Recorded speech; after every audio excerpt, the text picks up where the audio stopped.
দর্শক, BM Jahangir news channel থেকে আপনাদেরকে আবারও স্বাগত জানাই। আমার আজকের রাতের শোতে আরেকজন অতিথিকে নিয়ে কথা বলবো। আপনারা ইতিমধ্যে তাকে দেখতে পাচ্ছেন। এই অতিথিও আপনাদের অনেকের পরিচিত, শিপন হাবিব, যাকে সবাই শিপন হাবিব নামে চেনে। শিপন হাবিব দৈনিক যুগান্তরে দীর্ঘদিন আমার মনে হয় 20 বছরের বেশি আছে।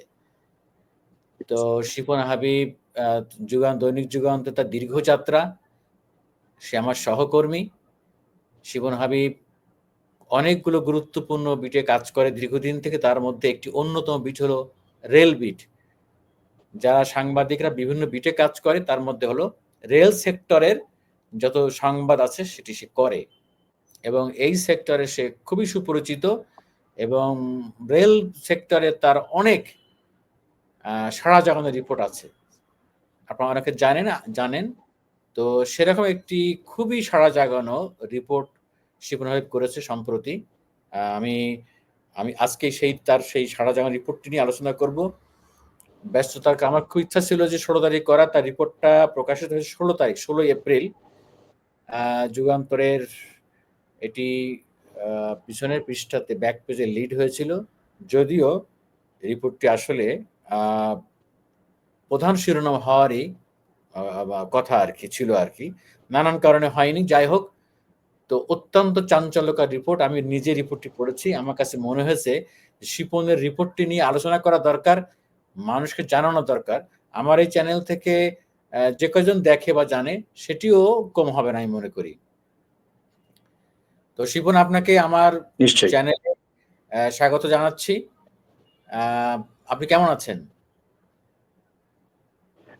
ধন্যবাদ জাহাঙ্গীর ভাই। আমি আপনার BM Jahangir channel, news channel সবসময় দেখি, আমার পরিবারের মানুষও দেখে।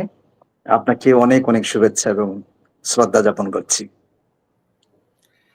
আমরা সরাসরি আপনার রিপোর্টটা নিয়ে আসি। আমি আপনার রিপোর্টটা, আমার এখানে তো আসলে দেখানোর সুযোগ নাই, আমি টেকনিক্যালি অতটা এখনো সাউন্ড না, হয়তো পরে আমি দর্শকদের দেখাতে পারবো। তবু আমি একটুখানি রিপোর্টটা আগে শিরোনাম বলি। শিরোনাম হলো কেনাকাটার কুতুবরা রেলে এখন সদর্পে, রোলিং স্টক সংগ্রহে ব্যাপক লুটপাট। এটি শিরোনাম। আমার দর্শকদের উদ্দেশ্যে আমি দেখাচ্ছি রিপোর্টটা আমি দেখাই যে এটা হলো তার শিরোনাম। অনেক বড় রিপোর্ট, এবং এখানে অনেক ডিটেলস সুনির্দিষ্ট তথ্য দেওয়া আছে। আমি জাস্ট এভাবে আমার মোবাইল থেকে দেখালাম। ইতিমধ্যে হয়তো অনেকে পড়েছেন। এটি খুবই চাঞ্চল্যকর রিপোর্ট। রেল সেক্টর মানেই তো ওই আমরা শুনি যে রেল কালো বিড়াল। আসলে কালো বিড়াল এখন আর কালো বিড়াল নাই, আর কালো বাঘ হয়ে গেছে। আমার কাছে মনে হয়েছে কালো বিড়াল এখন অনেক বড় হয়ে কালো বাঘে পরিণত হয়েছে। যাই হোক, আমি আলোচনায় যাওয়ার আগে আমি অবশ্যই তো শিবনের কাছ থেকে অনেক কিছু শুনবো। এই লেখার বাইরেও তার কাছে অনেক তথ্য থাকতে পারে, যেটি শিবন হাবিব আমার দর্শকদের জন্য বলবেন। তার আগে আমি আমার দর্শকদের, যারা রিপোর্টটি পড়েন নাই, তাদের উদ্দেশ্যে আমি রিপোর্টের কিছু অংশ আমি একটু পড়ে শোনাতে চাই।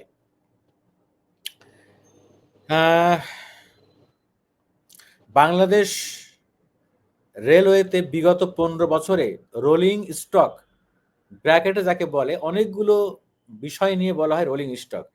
রোলিং স্টকের মধ্যে থাকে হলো locomotive, coach, wagon, crane, luggage van, relief train ও যন্ত্রাংশ। এই সবগুলো মিলেই বলা হয় আপনার রোলিং স্টক। তো বাংলাদেশ রেলওয়েতে বিগত 15 বছরে রোলিং স্টক সংগ্রহে প্রায় 20,000 কোটি টাকা ব্যয় করা হয়েছে। একটি দুটি টাকা নয়, 1 লাখ, 2 লাখ, 10 লাখ, 1 কোটি, 5 কোটি নয়, 20,000 কোটি টাকা। তদন্তে উঠে এসেছে ছোট বড় 27 প্রকল্পে খরচ করা ওই অর্থের বড় অংশই লোপাট হয়েছে। এসব রোলিং স্টকের অধিকাংশ এখন কাজে লাগছে না, ডেমোর অস্তিত্ব নেই। লোকোমোটিভগুলোর ইঞ্জিন অর্ধেকের বেশি অকেজো, যেগুলো চলছে সেগুলো কাঙ্ক্ষিত গতি নেই, মাঝপথে যাচ্ছে বসে, কাজে আসছে না। লাগেজ ভ্যান, কোচগুলো নষ্ট প্রায়, ওয়াশিং প্ল্যান্ট পুরোপুরি অচল। রিপোর্টটি অনেক বড়, আমি জাস্ট কয়েকটি আমি চুম্বক অংশ পড়ি, তারপরে আমি যাবো আলোচনায়। এই রিপোর্টে কারা কারা দুর্নীতি করেছেন সেই সব মহামানবদের নাম বলা আছে। নিশ্চয়ই বুঝছেন যে গত 15 বছরে রাইট এইসব রাইট। আমরা কোন সব মহামানবদের কথা জানি। রিপোর্টে এক স্তরে বলা হয়, সূত্র জানায় সেই 15 বছরে রেলে প্রায় 1,25,000 কোটি টাকার উন্নয়ন প্রকল্প বাস্তবায়ন করা হয়েছে। অধিকাংশ প্রকল্পই নেওয়া হয় ফ্যাসিস্ট শেখ হাসিনার নির্দেশে। ভালো কথা। কয়েকটিতে কোনো সমীক্ষাই করা হয়নি। কাজের ক্ষেত্রে বিশেষজ্ঞ নির্ধারিত হতো রাজনৈতিক পরিচয়। বাহ। প্রকল্প সাপোর্ট আর ঠিকাদারি নিয়ন্ত্রিত হতো রেল মন্ত্রী মহাশয় ও প্রধানমন্ত্রী কার্যালয় থেকে। নিশ্চয়ই আমার দর্শকরা অবাক হচ্ছেন না, ভাবছেন যে এই আর নতুন কি? সত্যি তো, আর নতুন কি? তো যেহেতু আমাদের রেল একটা জাতীয় সম্পদ, এখানে কি পরিমাণ এটা চুরি, সাগর চুরি, ডাকাতি বলবো, এসব কম বলা হবে। যা বলা দরকার সেই শব্দ মনে হয় অভিধানে নেই। শুধু দেখেন জনগণের ট্যাক্সের পয়সা, আমার আপনার আমাদের সবার ট্যাক্সের পয়সায় কিভাবে লুটপাট করা হয়েছে। এই রিপোর্ট আছে। এই টাকা কিন্তু তারা লুটপাট করে বাংলাদেশে রাখে নাই, সব পাচার পাচার হয়েছে। পাচার। শিপনের রিপোর্টটা আমি আরেকটু পড়ি। খোঁজ নিয়ে জানা যায় 2021 সালে কোরিয়ার হুন্দাই রোটেম থেকে 2 পর্বে 30টি লোকোমোটিভ কেনা হয়। এক্ষেত্রে ভয়াবহ দুর্নীতির প্রমাণ পায় দুর্নীতি দমন কমিশন। প্রায় 1200 কোটি টাকায় কেনা লোকোমোটিভ গুলো লাইফ টাইম 20 বছর ধরা হলেও যেতেই না যেতেই 11টি ডিজেল শপে মানে মেরামতের জন্য চলে যায়। 5টি মেরামত করা হচ্ছে, বাকিগুলোর কাজ শুরুর দিন তারিখ ঠিক হয়নি। আর যে 19টি লোকোমোটিভ চলছে সেগুলো মাঝে মধ্যে বসে যাচ্ছে। এসব লোকোমোটিভ সব সেকশনে রুটে চালানো যায় না। 3200 হর্স পাওয়ারের স্থলে লোকোমোটিভ আসে 2200 হর্স পাওয়ারের। বাহ, মানে বেড়াই ক্ষেত খাইছে আর কি, রাইট রাইট। বেড়াই ক্ষেত খাইছে। আসেন, একজন একজন মহামানবের নাম পাওয়া গেছে, আর বাকিগুলো বললাম না। সূত্র জানাই এই 30 লোকোমোটিভ কেনায় যুক্ত ছিলেন তৎকালীন মন্ত্রীর নাম কি বাবা? মন্ত্রীর সুজন সুজন, ছিলেন, হ্যাঁ সুজন। মুজিবুল হক ছিলেন, দীর্ঘ হ্যাঁ, সময়ের মধ্যে একদম লাস্ট পর্যায়ে আচ্ছা। পর্যন্ত। ওই যে এক ভদ্রলোকের ছিলেন যে অনেক অনেক পরে বিয়ে করছিলেন, কি নাম যেন? একটা হচ্ছে মুজিবুল হক। মুজিবুল হক সাহেব না? হ্যাঁ, আচ্ছা আচ্ছা। একদম যাই, ভয়াবহ। তার বিরুদ্ধে দুদকে মামলা আছে প্রায় 3,500 কোটি টাকার। বেশি মামলার না। অনুসন্ধান চলছে। বেশি না। আমরা আলোচনা আসবে। এই রিপোর্টটা একটু চুম্বক অংশ পড়ি। 30 লোকোমোটিভ কেনায় যুক্ত ছিলেন তৎকালীন মন্ত্রী, রেলওয়ের মহাপরিচালক ডিজি শামসুজ্জামান ও এডিজি আর এস মঞ্জুর উল আলম চৌধুরী। রেলওয়েতে ভ্রাম্যমাণ বঙ্গবন্ধু জাদুঘর তৈরির কারণে সব অপরাধ থেকে মাপ পান মঞ্জুর আলম, যার অস্তিত্ব নাই। লেখা দেখছি, লেখা আছে ভ্রাম্যমাণ বঙ্গবন্ধু জাদুঘর। আহারে, কোথায় বঙ্গবন্ধুকে ওরা খাটো করেছে, এমন কোন নিশ্চয়ই। জায়গা নাই। আমি বলতে, ওরা ওরা পারলে বাথরুমে ওরা বঙ্গবন্ধুর নাম নাম তারা ফিট করে দিত। এই যে 7ই মার্চের যার ভাষণে অনুপ্রাণিত হয়ে মানুষ যুদ্ধে ঝাঁপায় পড়ছে, বঙ্গবন্ধুর গর্ব করার মতো অনেক ভালো দিক আছে। যদিও আমি তার ব্যক্তিগতভাবে 1971 সালের পরের যে শাসন, এটা পছন্দ করি না। তার রক্ষী বাহিনী গঠন, বাকশাল করা, এগুলো রাইট একদম রাইট। এটি সমর্থন করি না। কিন্তু বঙ্গবন্ধুর ডাকে মানুষ নাম ছিল, এই পর্যন্ত ঠিক আছে। আচ্ছা, ওই আলোচনা যাবো না এখন। রেলপথ মন্ত্রী নুরুল ইসলাম সুজনের প্রিয় ভাজন। এ প্রকল্পে পরিদর্শনের নামে আমেরিকা গিয়েছিলেন সুজন ও তার স্ত্রী শামসুজ্জামান, মঞ্জুরুল আলম, পিডি হাসান মনসুর সহ 9 জন। এ প্রকল্পে 300 কোটি টাকার বেশি লুটপাটের অভিযোগ অনুসন্ধান করেছে দুদক। বর্তমানে নুরুল ইসলাম সুজন কারাগারে। তার বিরুদ্ধে অত্যাধুনিক রেলওয়ে স্টেশন নির্মাণে 142 কোটি টাকা সরকারি অর্থ আত্মসাৎ সহ প্রায় 3,000 কোটি টাকা দুর্নীতির অনুসন্ধান চলছে। আরো 4 রেলপথ মন্ত্রী ওবায়দুল কাদের, মুজিবুল হক ও জিল্লুর হাকিমের বিরুদ্ধে দুদক অবৈধভাবে প্রায় 7,000 কোটি টাকার অনুসন্ধান চলছে। আর কি পড়ো, এগুলো আসলে আর পড়তে চাচ্ছি না। এতই পড়লে গায়ের লোম শিওর হটে। অনেক বড় রিপোর্ট, শুধু টাকার অঙ্ক কেনা কোটি না, হাজার হাজার কোটি টাকা। তো শিপন, আমি আসলে আপনার রিপোর্টটা পড়ে খুব মুগ্ধ হয়েছি। এটা আপনার একটা সাড়া দেওয়ার রিপোর্ট, এটি পুরস্কার পাওয়ার মতো রিপোর্ট। আমি শুধু এখনকার এখনকার রেলের ডিজির বক্তব্য সহ আমি কয়েকজনের বক্তব্য পড়ে আমি আপনার আলোচনায় যাব। রেলের মহাপরিচালক বর্তমানে প্রকৌশলী মোহাম্মদ আফজাল হোসেন যুগান্তরকে বলেন, নিশ্চয়ই পরিকল্পনা অনুযায়ী রোলিং স্টকগুলো কিনলে এমনটা হতো না। রোলিং স্টকগুলো চালাতে আমরা সর্বোচ্চ চেষ্টা করছি। লাগেজ ভ্যানগুলো কি করে কাজে লাগিয়ে আয় বাড়ানো যায় এ নিয়ে বিভিন্ন পক্ষের সঙ্গে আলোচনা করছি। আমি এনাকে অসম্মান করছি না, খাটো করবো না। ভদ্রলোক যে রেলের ডিজি হয়েছেন, নিশ্চয়ই উনি এই ধরনের পদ পদবি ভোগ করে আসছেন। ওনার কাছে আমার জানার প্রশ্ন ভালো হতো, ওনাকে আনতে পারলে, সুযোগ থাকলে ভবিষ্যতে আমার চ্যানেলে আমি নিয়ে আসবো, যে ওনার কাছে প্রশ্ন রেখে দিতে চাই আমার চ্যানেলের মাধ্যমে। এই যে বলছেন নিশ্চয়ই পরিকল্পনা অনুযায়ী, তো এখন নিশ্চয়ই উনি আছেন কতদিন? 8 মাস হয়েছে উনি নতুন আসছেন, এই কি 8 মাস ওনার এই ডিজির বয়স? শিপন, এই যে উনি আরো প্রায় 1 বছরের, প্রায় বছর খানেক আছেন আরো। না, উনি কি 5ই আগস্টের পরে ওনার নিয়োগ না আগে এই ডিজির নিয়োগ? উনি 5ই আগস্টের পরে। পরে, ঠিক আছে। তা আমার প্রশ্ন ওনার কাছে থাকবে, আমি আপনার মাধ্যমে ওনার কাছে প্রশ্ন রাখতে চাচ্ছি যে 8 মাসে উনি কি করেছেন। আমরা জানছি অনেক পরে, আমি কনফার্ম রেলে এই সমস্ত ভয়াবহ দুর্নীতি ওনাদের সব জানা চেনা, এই সব রাস্তাঘাট ওনাদের খুব চেনা, খুব চেনা। উনি 8 মাসে কি করেছেন এই দুর্নীতির বিরুদ্ধে, ওনার কাছে প্রশ্ন রেখে গেলাম আপনার মাধ্যমে। এরপরে বলেছেন রেল পরিবহন বিশেষজ্ঞ কোনো দায় নাই, উনি বাইরের লোক, তবু শুনি উনি কি বলেছেন। বাংলাদেশ প্রকৌশল বিশ্ববিদ্যালয়ের অধ্যাপক ডক্টর মোহাম্মদ শামসুল হক, উনি খুবই এ বিষয়ে পণ্ডিত ব্যক্তি, আমি জানি, উনি খুব স্বনামধন্য। উনি বলেছেন, যুগান্তরকে বলেছেন, আপনাকে বলেছেন, রেলে কোনো প্রকল্পে সুদূর প্রসারী পরিকল্পনা ছিল না। কেনাকাটায় অনিয়ম দুর্নীতির অভিযোগ পদে পদেই রয়েছে। সমীক্ষার নামে জোচ্চুরি হয়েছে। ডেমু থেকে লাগেজ ভ্যান সব প্রকল্পে লুটপাট হয়েছে। পরিকল্পনা কমিশন ও প্রধানমন্ত্রীর নেতৃত্বাধীন একনেক কিভাবে এসব প্রকল্প অনুমোদন দিয়েছিল, কারা এর সঙ্গে সম্পৃক্ত, সবাইকে জবাবদিহিতার আওতায় আনার এখনই সময়। দুর্নীতিবাজদের এখনই আইনের আওতায় আনতে হবে। যদিও এখনই বলতে আমাদের 8 মাস পার হয়ে গেছে, জানি না এ এখন কবে হবে। সর্বশেষ আমাদের বর্তমানে যে মন্ত্রী বাহাদুর, ঠিক না, উনি এখন মন্ত্রীর দায়িত্বে আছেন, উপদেষ্টা মহোদয়।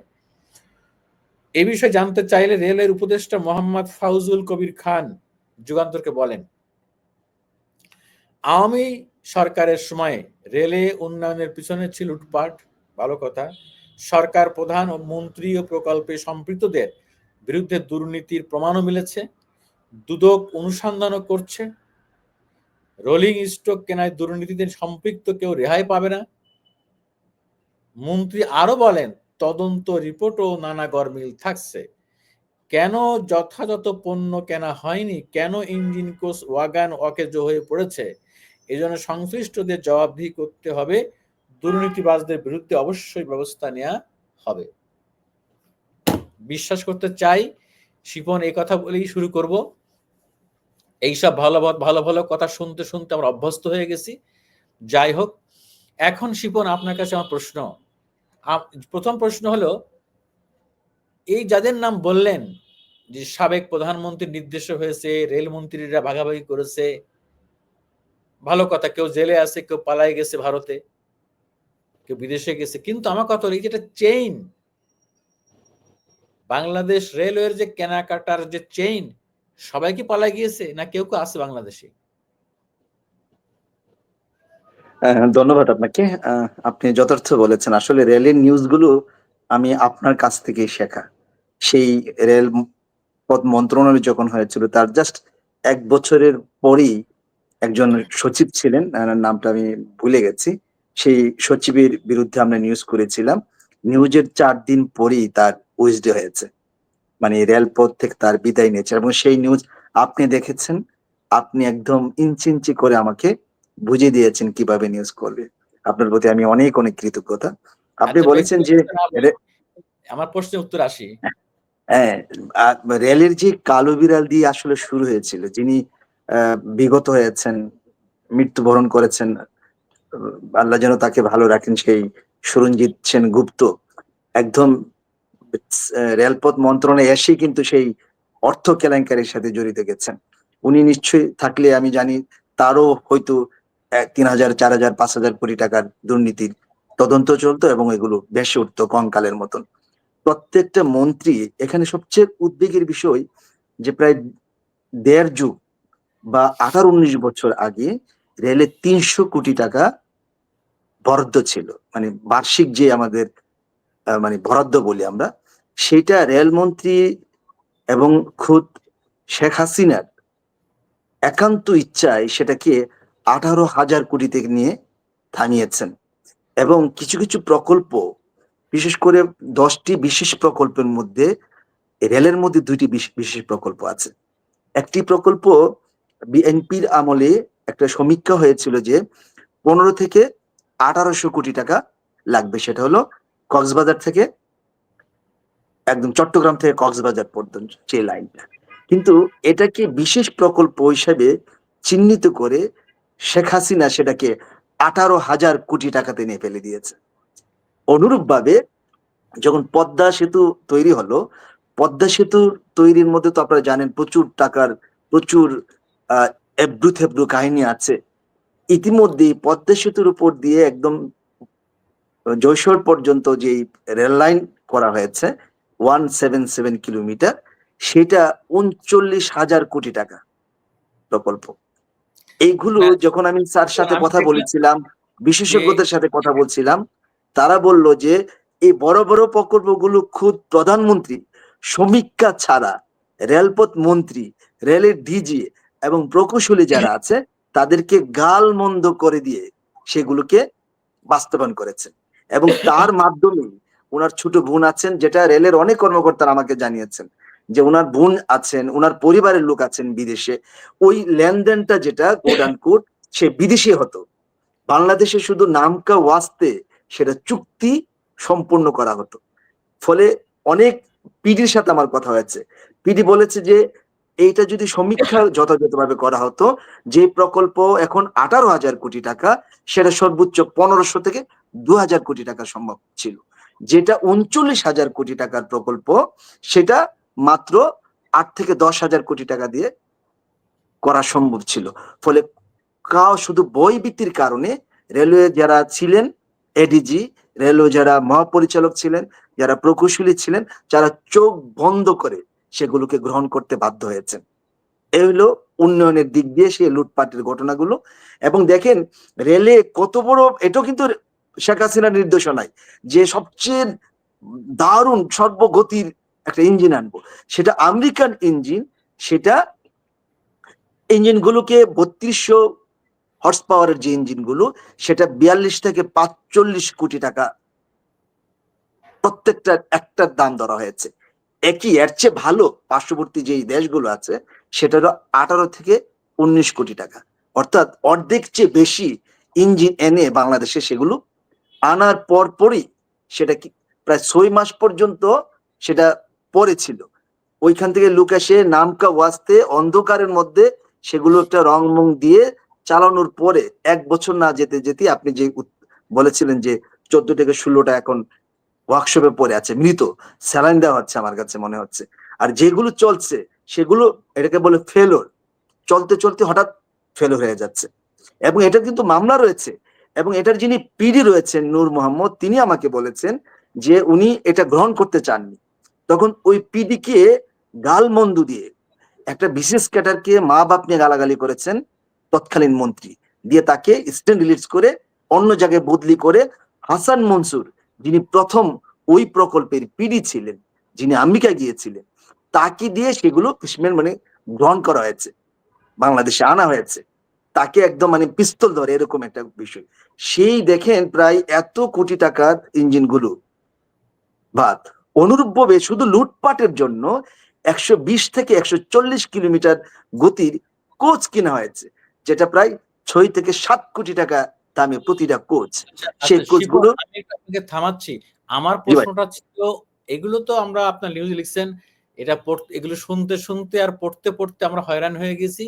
আমার কথা হলো, ঠিক আছে, সাবেক প্রধানমন্ত্রী শেখ হাসিনা, তার বোন শেখ রেহেনা, শেখ পরিবার, এরা দুর্নীতি করছে, এরা ক্ষমতা অপব্যবহার করছে, এরা এরা সাবেক মন্ত্রীরা করছে, এখন অনেকে পালাই গেছে। কিন্তু আমার কথা ছিল যে এই যে দুর্নীতির চেইন, যারা এখনো রেলে কর্মরত আছে তাদের মধ্যে কি এই চেনের কেউ নাই এখন? নিশ্চয়ই নিশ্চয়ই আছে। ওই দুর্নীতির সঙ্গে ছিল দুর্নীতির সহযোগী, তাদের অনেকেই তো এই রেলে এখনো কর্মরত আছে। তাদের বিরুদ্ধে ব্যবস্থা নেওয়া হয়নি কেন? আপনি যথার্থ বলেছেন। কমিটির মধ্যে এবং দুদকের এবং রেলের যে কমিটি করা হয়েছে সেই কমিটির মধ্যে একাধিকভাবে একাধিক ডিজির নাম আসছে, এডিজির নাম আসছে, প্রকল্প পরিচালক যারা আছে তাদের এখনো পর্যন্ত প্রায় 17টা মামলা দুদকে রয়েছে রেলওয়ে কর্মকর্তাদের।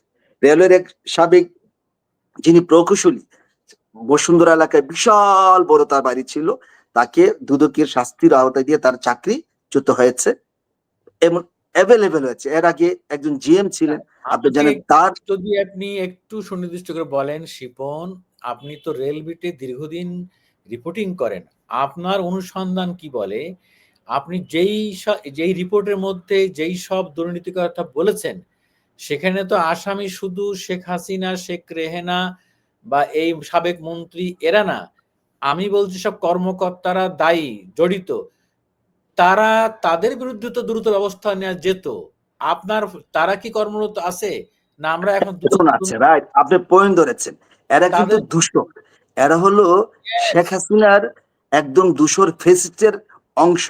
এই আমাদের একটা ধারণা ছিল, আমরা যারা গণমাধ্যম কর্মী, যারা ফেসিস্টের সময় দীর্ঘ 15 বছর এরকম দাবড়িয়ে বেড়াচ্ছেন, যারা টাকার উৎসকে আরো সহজে করে প্রধানমন্ত্রীর বাড়ি পর্যন্ত পৌঁছে দিয়েছেন, তাদের কিন্তু অনেকের পদোন্নতি হয়েছে, অনেকে আবার জায়গা অবস্থান আছে, তাদের কারোর বিরুদ্ধেই কোনো অ্যাকশন নেয়নি।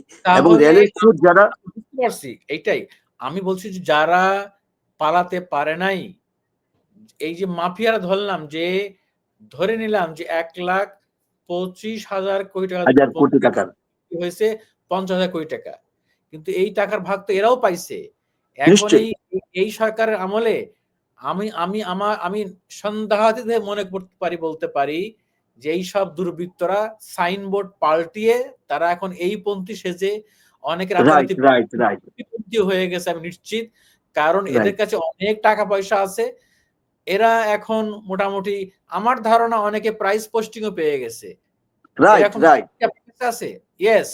তাহলে এরকম অবস্থায় যে যারা চিহ্নিত দুর্বৃত্ত, দুর্নীতিবাজ, তারা যদি এখন প্রাইস পোস্টিং পেয়ে থাকে, তাহলে এই তদন্ত নিয়ে আমরা বেশি কিছু আমাদের আশাবাদী হওয়ার কিছু নেই। রাইট এবং তাদেরকে যে ব্যবস্থা বা তাদের বিরুদ্ধে যে ব্যবস্থা নেবে যে প্রতিশ্রুতি দিচ্ছেন, সেই প্রতিশ্রুতির কিন্তু বাস্তবায়ন হচ্ছে না।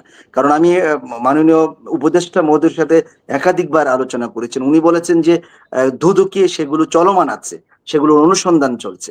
তাহলে অনুসন্ধান চলতে চলতে তো দেখবেন প্রেক্ষাপটই চেঞ্জ হয়ে গেছে। কারণ যিনিরা দুদকে অনুসন্ধান করছেন, আমি দুদকে যারা কর্মকর্তা আছে তাদের শ্রদ্ধা রেখে বলতে চাই, সেই জায়গায় যখন বিলম্ব হবে তখন যিনিরা অপরাধী, যিনিরা দুর্নীতিবাজ, তাদের পক্ষে কিন্তু চলে, আর যখন দীর্ঘস্থায়ী হয় অনেক সময় লাগে। রেলের মধ্যে দেখেন, রেল একটা অসাধারণ সাধারণ মানুষের বাহন, সে জায়গায় এমন কোনো অংশ নেই যে জায়গার মধ্যে লুটপাট করা হয়নি। রেলের যে ওয়াশিং প্ল্যান্ট, আপনারা জানেন, দুটা ওয়াশিং প্ল্যান্ট ছিল প্রায় 42 কোটি টাকা। সেটার যারা আমি বুয়েটের সাথে কথা বলেছি, স্যারদের সাথে কথা বলেছি, বলল সর্বনিম্ন 10 থেকে 12 লক্ষ টাকা খরচ করা মধ্যে এই দুটা প্ল্যান তৈরি করা সম্ভব। সে জায়গায় 42 কোটি টাকা দিব্যি নিয়ে গেছে, এটা সম্পূর্ণ অকজ হয়ে আছে। আমি শিপন আরেকটা বিষয় একটু খুবই স্পষ্ট বলতে চাচ্ছি যে, ধরে নিলাম আপনার মতো আমিও বলছি দুদকের কর্মকর্তা তদন্ত করছে, তদন্ত চলতেই থাকবে। এই সরকারের উপদেষ্টারা, সচিবরা বলছেন দুর্নীতি হয়েছে, এমন কিছু চাক্ষুষ দুর্নীতি তো আছেই, তাদের ধরা যাচ্ছে না কেন? এই কর্মকর্তাদের মধ্যে কেউ গ্রেপ্তার হয়েছে এখন পর্যন্ত? না, কেউ গ্রেপ্তার হয়নি। গ্রেপ্তার হয়নি। তাহলে আমরা যা বুঝতে পারছি, আপনারা লেখাউল্লাহ লিখবেন, আমরা শোনাউল্লাহ শুনবো, এরকম রিপোর্ট ভাইরাল হবে, আমরা আলোচনা করব। কার্যত গত ৮ মাসে আমরা এই রেলের সবচেয়ে ভয়াবহ লুটপাটের জায়গা, এখানে একজন কর্মকর্তার বিরুদ্ধে আমরা কার্যত দৃশ্যত ব্যবস্থা নিতে দেখি নাই। নাই। অর্থাৎ গত ৮ মাসে যেভাবে যেভাবে চাঁদাবাজি, সন্ত্রাসী, মাস্তানি জায়গা দখল হয়ে গিয়েছে, এখানেও তাই হয়েছে। ভাগাভাগি, এক দল গেছে ভাগাভাগি এবং আসছে। ফেসিস্ট যারা তারা মিশে গেছে। এই যে এখন যেরকম আওয়ামী লীগ মিছিল করতে রাজপথে ঢুকে পড়তেছে ওই টাকা পয়সা দিয়ে, আসলে আমাদের হতাশার জায়গাটা অনেক বড় হয়ে যাচ্ছে। আচ্ছা শিপন, যাই হোক আমাদের এই আলোচনায় কিছু হয়তো হবে না। আমাদের এই কথাগুলো শুনে যারা শোনেন নাই তারা একটু শুনবেন। আমাদের কথা শুনে আমি আমি খুব আমি জাহাঙ্গীর ভাই একটা মিনিট আমি আপনার যোগ করতে চাই। রেলের মধ্যে যারা এখন সংগঠন আছেন, শ্রমিক দল আছেন, রেলওয়ে শ্রমিক লীগ নামে একটা বড় সংগঠন ছিল। এদের সাঙ্গপাঙ্গরা সবাই পালাতক। হুম, হুম। একদম নিয়োগ কার্যক্রম থেকে শুরু করে এমন কোনো বিষয় ছিল না যেটা ওই শ্রমিক লীগরার যে নেতা কর্মীরা ছিলেন না, তাদের সাথে মাফিয়া। একসাথে সংসার করতেন মন্ত্রী, হুম, সচিব এবং ডিজি এবং রেলের যে ঊর্ধ্বতন কর্মকর্তারা আছেন তাদের সঙ্গে একদম সংসার, রাত দিন একসাথে তাদের সাথে চলতেন। এখন যিনি ছাত্র মানে শ্রমিক দলের, আমি আজকাল নিউজের মধ্যে শ্রমিক দলের মঞ্জু ভাইয়ের সাথে আমি কথা বলেছিলাম যে সাঙ্গুপাঙ্গ আওয়ামী লীগের যারা ছিলেন, যারা ফেসিস্ট ছিলেন তাদের সঙ্গে তো তারা তো রেলে আছেন, তাদের সাথে কি আপনারা মিশে যাচ্ছেন? তিনি বলেছেন যে না, উনি শহীদ জিয়ার আদর্শে আহ, আদর্শিত হয়ে রাজনীতি করছেন। উনি খুদ প্রধান উপদেষ্টা এবং সচিবের কাছে ওই ফেসিস্টদের বিরুদ্ধে একাধিকবার কথা বলেছেন যে তাদের বিরুদ্ধে ব্যবস্থা নেওয়ার জন্য, কিন্তু সেই ব্যবস্থা এখনো নেওয়া হচ্ছে না। ইনি আজকেই আমার সাথে কথা বলেছেন এই বিষয়গুলো। আমি মনে করি রেলকে বাহ! সঠিক পথে আনতে গেলে তাইলে এই দুর্নীতিবাজ এবং চিহ্নিত যারা আছে তাদেরকে শায়েস্তা ছাড়া রেল কোনোদিনই তাহলে উন্নয়ন হবে না, সবল জি, হবে। এবং আরেকটা জিনিস জানেন, রেলে যে প্রকল্প যারা ঠিকাদারি প্রতিষ্ঠান আছে, আপনারা জানেন ঠিকাদারের দুটা ঠিকাদারের বিরুদ্ধে আমরা একাধিকবার নিউজ করেছি। তাদের অবস্থা কি? তারা আওয়ামী লীগ সরকারের সঙ্গে মানে কি বলবে এদের মানে দুস্তি ইয়ার ছিলেন তারা। তারা রেলের সার্বিকভাবে যেই প্রকল্প ছিল সেই প্রকল্পের প্রায় 40% প্রকল্প এই রেলের যে বড় দুইটা প্রকল্প মানে বড় দুটা ম্যাক্স এবং তমা তারা হুম, করেছে, সেটা কিন্তু সংসদও করেছেন।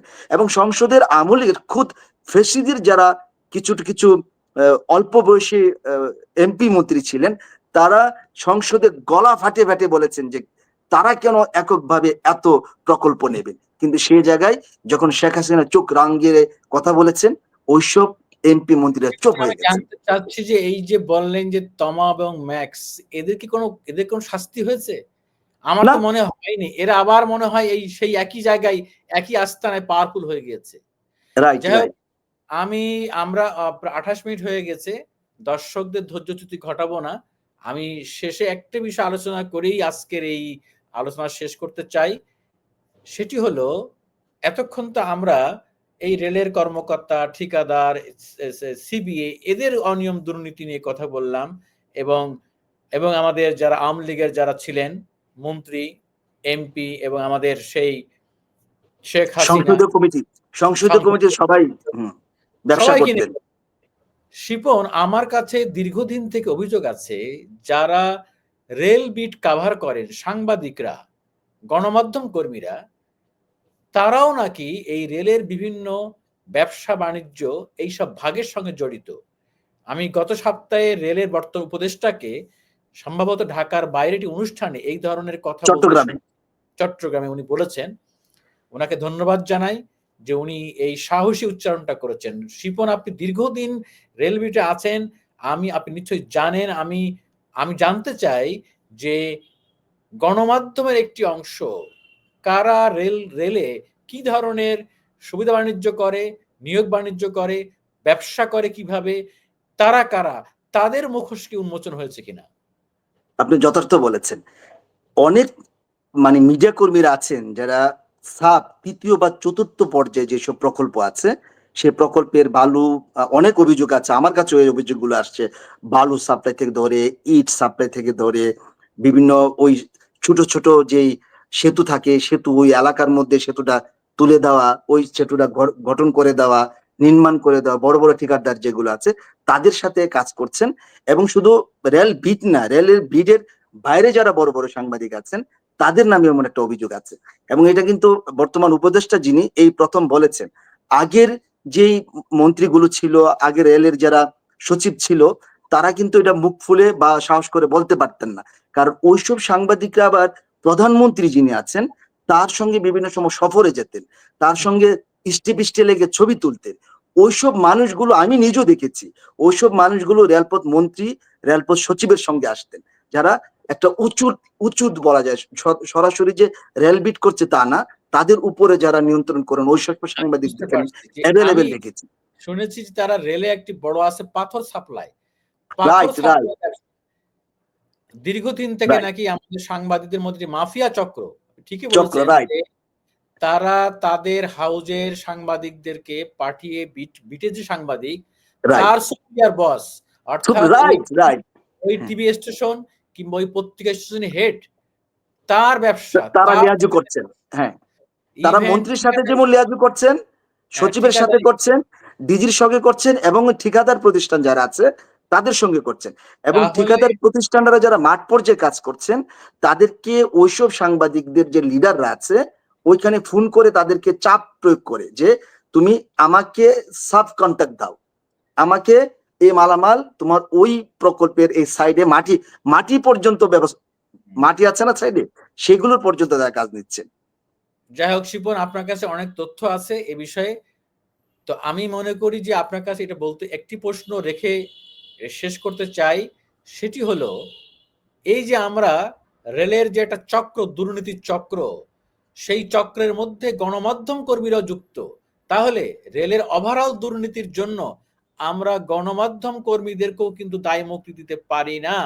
না, যাদের রাইট, রাইট। দায়িত্ব জনগণের সামনে রেলের অনিয়ম দুর্নীতি তুলে ধরা, আমরা জানতে পারলাম যে প্রকারান্তরে বিশেষ করে গত 15.5 বছরে একটি মিডিয়া মাফিয়ারা, যারা আমাদের সাংবাদিকতার সিনিয়র সাংবাদিকরা, সিনিয়র সাংবাদিকতা। সিনিয়র নামধারী সিনিয়র সাংবাদিক বলবো ঠিক না, সেই সব মুখোশধারী সাংবাদিকরা রেলে কোটি কোটি টাকার বাণিজ্য করেছে, কাজ করেছে, এবং নিয়োগ তাদের নিয়োগ এবং নিয়োগের বিষয়গুলো আপনি জানেন যে, আমি একটু বলি, আপনি আমাকে হেল্প করেছেন, আপনারা যুগান্তরের কাছে আমি চিরকৃতজ্ঞ। আপনারা আমার পাশে ছিলেন, সেই সম্পাদক থেকে ধরে আমাদের চেয়ারম্যান যিনি প্রয়াত হয়েছেন, আমাদের যিনি প্রকাশক আছেন, সবাই আমার পক্ষে ছিলেন। আমি যখন নিয়োগের বিরুদ্ধে নিউজ করতাম এবং একের পর এক 4-5টা নিউজ মুজিবুল হকের বিরুদ্ধে নিউজ করেছিলাম, তখন মুজিবুল হকের যে পিএস তিনি বলেছিল যে অনেক সাংবাদিকদের লিডাররা অনেক বড় বড় লিস্ট দিয়েছে, আপনি আমাদের বিরুদ্ধে নিয়োগ নিয়ে লিখছেন, তাই না? আমাকে মানে খুব হীনমন্যতা করছে। সেই রেলমন্ত্রী আমার বিরুদ্ধে আমলিক সরকার, আপনারা জানেন, 4টা রাষ্ট্রদ্রোহী মামলা করেছে। সেই মামলা সাম্প্রতিক 2-3 মাস আগে সেটা থেকে আমি মুক্তি হয়েছি। কারণ আমি শুধু আমার আপনাদের নির্দেশনা, এবং যুগান্তর সবসময় আমি সত্যের জানি সন্ধানে ওই নয়, রিপোর্টটা করার আপনি ব্যাপারে আপনাদের যে পাওয়ার, আপনাদের যে নির্দেশনা, সেটা আমরা এত শক্তি পাই, ফলে আমাদের আপনাদের নির্দেশনা পেয়ে আমরা যথাযথ যেটা জীবন ন্যায্য সেটা লিখি। আমার মনে আছে ওই রিপোর্টটা করার ব্যাপারে আমি ইনফ্লুয়েন্স করেছিলাম বেশি। ওই মাফিয়া রাইট। চক্রের বিরুদ্ধে তখন কারো লেখার সাহস ছিল না। এবং স্যার, আমি আজকে আপনার কাছে আরেকটা জিনিস দর্শকের কাছে জানাই। আপনি আমাকে বলেছিলেন, শিপন, এগুলো জয় তোমার হবে, তুমি হারবা না, তুমি কোনো বই পাবা না, কারণ আমলিক ফেসিস্ট সরকার সাংবাদিকদেরকে বইটা এরকম আপনাকে একের অনেক পর এক বই দেখাবে, কিন্তু আমি জয় জানি আমাদের হবে। ওই রিপোর্টটা করার পরে আপনার উপরে সেই সরকারের আমলে মন্ত্রী ওই সিন্ডিকেট অনেক হয়রানি করেছে। ওই ঠিকাদার চক্র, ওই মন্ত্রী, ওই সিন্ডিকেট রাইট, আপনার রাইট ভাই, রাইট, একাধিক মামলা দিয়েছে। ইভেন আপনাকে দিনের পর দিন আত্মগোপনে থাকতে হয়েছে। আমি জানি। রাইট, দর্শকদের রাইট, জানিয়ে রাইট। রাখতে চাই। আমি আমি আমি একটা বলি, আরেকটা জিনিস, আমার আমার আমার একটা মেয়ে আছে, ওই সময় আমার স্ত্রী অসুস্থ ছিলেন। ওই অবস্থায় মন্ত্রীরা 4টা মন্ত্রী ছিলেন। আমি যখন কোর্টে জোরাজুরি করছি, পৃথিবীর কোনো জায়গায় এরকম ঘটনা আমার নেই মনে হয়, যে ওই যে যেটা ফাইলের উপরে মন্ত্রীর নাম লিখা, উপরে পরিকল্পনা মানে কামাল যিনি, তার নাম লিখা, মুজিবুল হকের নাম লিখা, খসরু করে একজন নাম ছিল আইনমন্ত্রী, তার নাম লিখা, কামরুল নামে একজন প্রতিমন্ত্রী ছিলেন, তাদের নাম লিখা। কোড অ্যান্ড কোড একজন আমার ওইখানকার রেলের বলেছে, কোর্টের একজন বলেছেন যে, শিপন, আমলিক সরকার যতদিন থাকে সে মামলা থেকে আপনি রেহাই পাবেন না, কারণ ওখানে লাল করে লিখা 4 জন মন্ত্রীর নাম। আমি বিশ্বাস করবেন হতবাক হয়ে গেছি। আমি কিন্তু তাদের বিরুদ্ধে ক্ষতিপূরণ মামলা করার সকল ব্যবস্থা গ্রহণ করছি, হ্যাঁ, কিন্তু এরা করতে তো হবে। সবাই লাপাত্তা, সবাই তো কোটি কোটি লাপাত্তা টাকা হোক, নিয়ে দিল্লিতে চলে লাপাত্তা গেছে। হোক। আমি শিপন চাই যে আপনি ক্ষতিপূরণ মামলা করবেন হ্যাঁ, আমি নিশ্চয় করবো, এবং নিশ্চয় করবো। এটি দৃষ্টান্ত হয়ে থাকবে। আমি মনে করি আপনি ওই সময় সাহসের পরিচয় দিয়েছিলেন বিধায় আজকে গর্ব করে বলতে পারছেন। এটি একটি ইতিহাস। তো আমি শিপন আপনাকে একটা কথা বলতে চাই যে এখন তো ২৪শে গণঅভ্যুত্থানের পরে নতুন প্রেক্ষাপট। এখন সবাই মুখে, মুখে বলছে সৎ, সৎ থাকার কথা বলছে, দুর্নীতিমুক্ত থাকার কথা বলছে। আমার প্রশ্ন আপনার কাছে যে এই মিডিয়া মাফিয়া ডনরা কি এখনো আছে না নাই? এখন মন্ত্রী, সচিব, উপদেষ্টা সচিবের কাছে খুব একটা বেশি দেখা যাচ্ছে না, কারণ এখন নতুন করে প্রকল্প নেই, নতুন করে নিয়োগ প্রক্রিয়া নেই। ফলে যারা নিয়োগ প্রক্রিয়া এবং এই প্রকল্পের বিপরীতে ওইসব লিডাররা আমি দেখছি ও ঘন্টার পর ঘন্টা বসে থাকতেন লিডাররা, এটা পত্রিকার এবং যে আচ্ছা, টিভির যে লিডার গুলো আমরা আছেন, অনুষ্ঠান এখন বেশি খুব বড় একটা করব আসছে না। আমরা অনুষ্ঠান এবং বেশি আসছে না মানে কি, এখনকার যিনি উপদেষ্টা চমৎকার, অসাধারণ, উনি এত সুন্দর মানুষ, আমি ওনাকে শ্রদ্ধা জানাই। ওনার বডি ল্যাঙ্গুয়েজ, ওনার পোশাক আশাক এত সিম্পল। উনি যাই হোক চেষ্টা আমরা করছেন যে রেলের আমরা দুর্নীতিকে ভেঙে দিতে। আমরা উনার কাজ দেখতে চাই। উনার ভালো, ভালো কথা শুনবো। কিন্তু ভালো, ভালো কথা শুনবো একটা টাইম পর্যন্ত। তারপরে মানুষ ভালো কথা শুনবে না। শুনবে মানুষ না। অ্যাকশন দেখতে চায়, কাজ দেখতে চায়। শিপন, আমি আজকের অনুষ্ঠানটি এখানেই শেষ করব। আপনাকে বলব যে আপনি রেলের বিরুদ্ধে যে অনিয়ম দুর্নীতির যে অনুসন্ধান চালাবেন, নিশ্চয়। দুদক থেমে গেলেও আপনি থামবেন না এবং আপনার থ্যাংক ইউ। লেখায় যেন যারা মিডিয়া মাফিয়া আছে, যারা অতীতে আমাদের সাংবাদিক নামধারী, যারা মিডিয়া মাফিয়া, তদবির বা সিন্ডিকেট রেলের সঙ্গে যুক্ত ছিল, তাদের বিরুদ্ধে লিখতে হবে, তাদের মুখোশ খুলে দিতে হবে। এখনো যারা যে সমস্ত গণমাধ্যম কর্মী এই ধরনের চাঁদাবাজি করে, সিন্ডিকেট করে কাজ পাইতে চায়, কাজ না দিলে লিখে দেবে, এই হুমকি দেয়, লিখে দিবে। এদের বিরুদ্ধেও লিখতে আমাদের হবে। আমি নিশ্চয়ই, শিপন আপনাকে নিশ্চয়ই। আপনারা আবারও আপনারা আমি আবারও বলি, আপনারা এই শিক্ষা আমাদেরকে দিয়েছেন, যুগান্তর সেই সাহস আমাদেরকে দিয়েছেন। আপনি আমাদের প্রয়াত চেয়ারম্যানের খুব ঘনিষ্ঠ একজন মানুষ, খুব বিশ্বস্ত মানুষ। আমরা যখন মিটিং করতাম, চেয়ারম্যান সাহেব ডাইরেক্ট বলতো যে বাঘ হয়ে চলো, বাঘের মতন আমি চলো। আমি ফলে আমি আপনাদের এই শক্তিটি আমাদের বড় শক্তি। আচ্ছা, আমাদের যুগান্তরের আপনারা যারা চেয়ারম্যান স্যারকে নিয়ে না হয় আরেকদিন আলাপ করব ইনশাল্লাহ। যাই হোক, এটি তো একটি আমার ব্যক্তিগত নিউজ চ্যানেল। আমি মনে করি যে পত্রিকায় অনেক কিছু আমরা লিখি, কিন্তু এখানে অনেক কিছু খোলামেলা বলা যায়। আমাদের বডি ল্যাঙ্গুয়েজে প্রকাশ করা যায় এবং মানুষ খুব ফাস্ট, মানুষ খুব দ্রুত শুনতে চায়, দেখতে চায়। এজন্যই পত্রিকার বাইরেই ভাবলাম যে শুধু যুগান্তর না, জাতীয় দৈনিকে যেসব চাঞ্চল্যকর নিউজ বেরোবে আমি চেষ্টা করি আমার অনেক ব্যস্ততার মধ্য দিয়েও আমি এই ধরনের একটি টক শো করতে পারি কিনা। তাহলে মানুষ এখান থেকে আরো অনেক, অনেক গুরুত্বপূর্ণ তথ্য পাবে এবং যদি এই অনুষ্ঠান দেখে যারা আমাদের দায়িত্বশীলরা আছেন, যারা আইন প্রয়োগকারী সংস্থা, যারা বাস্তবায়ন করতে চান, তারা যাতে আরো ইফেক্টিভ ভাবে কাজ করতে পারে, তাদের তাদের তদন্তে তাদের কাজের সহযোগী হিসাবে যাতে আমরা ন্যূনতম হলে একটু ভূমিকা রাখতে পারি। এই আশাবাদ ব্যক্ত করে শিপন আপনাকে আবারও ধন্যবাদ ধন্যবাদ, জানাচ্ছি। ধন্যবাদ। আবারও আপনার সাথে নিশ্চয়ই এরকম কোনো নিউজ নিয়ে আলাপ হবে। আমরা সেই ধরনের একটা রিপোর্ট নিয়ে আলাপ করার একটি আড্ডা দেওয়ার প্রত্যাশা রেখেই আজকের মতো থ্যাংক এখানে ইউ, বিদায় নিচ্ছি। Thank you. ভালো আপনাকে অনেক অনেক শ্রদ্ধা, আপনার চ্যানেলকে অনেক শ্রদ্ধা। আপনি অসাধারণ বলেন, আপনার মেধা প্রজ্ঞা অসাধারণ। আমি চাই যে আপনার এই চ্যানেল দিন দিন আরো আরো বেশি সমৃদ্ধ হবে। আপনাকে ধন্যবাদ। ধন্যবাদ শিপন। আল্লাহ হাফেজ। আল্লাহ হাফেজ।